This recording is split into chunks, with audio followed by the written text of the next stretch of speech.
Oh, so you're here. Ah. So you finished your 1.0 design, didn't you?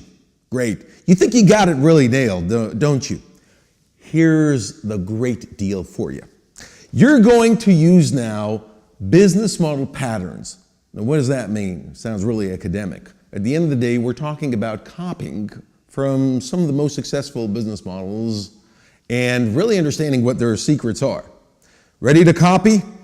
Sit back, relax. We're going to go over 3 models, and then I'm going to give you some time to try and copy from these models and really upgrade your own design.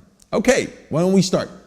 So model number 1 is all about what we call product becomes a service. So servitization is the key here. Remember who did this?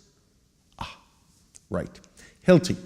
So Hilti really produced those power tools, and they sold those tools when they had this problem, and their business model went at the end of the day full service. So now Hilti went servitization because they turned their product, at least part of their model, into a service-based model, which the fleet management or the tool management model is the dominant one in this case. So the nice thing about servitization, it gets us some lock-ins in place. It gets us some revenue models that are recurring revenues that are important, and some other neat stuff. Plus the customer lifetime expectancy or the customer lifetime value really is upgraded. That's our first model. The second pattern that we're talking about today is what we call locking, or I would even say direct locking sale. Because direct locking is a really smart mechanism that one company uses in specific, and that company is, you're probably using them, Nespresso. So Nespresso is a great story on its own. Nespresso is one of the fastest growing divisions in the Nestle group. They're doing just around 30% on growth on annual sales, which is pretty tremendous for a commoditized market. Now, one of the key questions here is, do you know what are their sales? $4 billion or 4 billion euros a year, which is tremendous. And the reason that capsule coffee company does so well is because of a very smart business model. And one of the things that we have to remember that Nespresso in 1987 almost went bankrupt. Why? Well, here's the story. They had the same technology and they had the same kind of machines, but something was different there. Their business model in 1987 was that Nespresso was actually choosing to partner with its key partners that are coffee machine makers and really take those coffee makers or coffee machine makers and make them a channel in a joint venture that allows them to sell those capsules and coffee machines to big businesses. And guess what happened?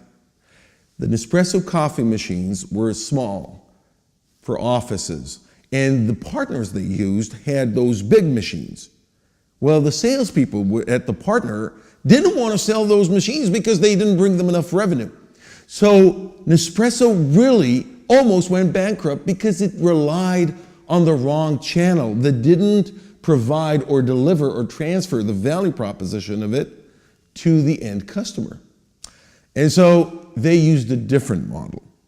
And the different model of Nespresso today is, as we know it, the aroma of a coffee shop in your house or at your office. So you could enjoy the aroma of the local cafe on your table, locally in your store or in your office. And Nespresso do some other neat stuff in their model. Who do you recall that has a similar model to Nespresso? Capsules and coffee machines? Oh yeah, you said printers and ink. Interesting. Now let's look at the business model of Nespresso. So Nespresso really does this. They decide that they're selling their machines, which are pretty cost effective, to consumers through retail. Correct. So retail stores deliver those machines. But how do they sell those capsules? That's right. They do it direct. And so they sell mostly through their own flag stores or through the internet or through picking up the phone and calling their order center. How's that different from HP and the tuners or the ink and the printers? Because printers and ink are sold through the same channel. Now here's a great question for you. Why would Nespresso be doing that? Why would they be selling their machines through retail channel while their capsules are sold directly for the most part? Why would they do that? And the answer is, if you bought the machine, you're totally locked, aren't you? So why would Nespresso share their revenue and profits with the channel if they already delivered the hook or the trap? And that's the big difference between their business model and HP or other printers companies' business model. So we see the difference between business models could be minute, but it still is significant. And so direct locking means you're sending your base product through an indirect channel, but then your consumable product or your recurring revenue-based product or service, you sell directly. Great. Let's move on to another example. So the next pattern I'd like to talk about is the multi-sided platform. And this is a really sophisticated kind of a business model that a lot of companies you know are using. The example I'd like to use is Airbnb. A business model that's based on multi-sided or double-sided platform means that we're really having two customer segments.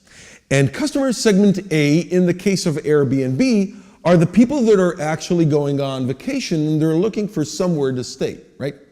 Now, they'd like not to stay at a hotel, but really feel more local. The other side of the model are the people who have some spare space in their houses, and they would like to make more money out of that space. Connecting those two customer segments together is the secret of any business model that's based on platform, either double-sided or multi-sided. Could you think of other business models that do the same? Google, for example, or Apple, or maybe credit card companies. So the great secret about those kind of business models, the pattern that they follow is that customer A and customer B are totally dependent on each other, and what you're providing is the platform in between that's connecting them. And once customer A starts growing, automatically this would happen to customer B as well. And so your entire business model is built or designed for scalability. Now, the other last example that I would like to use is the low-cost add-on pattern. Remember when we heard about this? Right, Southwest. And so Southwest does the same story with actually providing people something, either a service or a product, which is really basic. And they either give it for free or for very little money.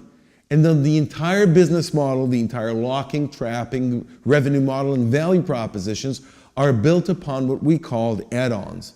And so on top of what they're giving, they're allowing their increase of sales, revenues, profits, or cash flow to be based on this type of pattern.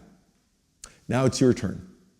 So could you actually copy from any of those models, any of those recipes or secret ingredients into your model and make it more robust and upgradable?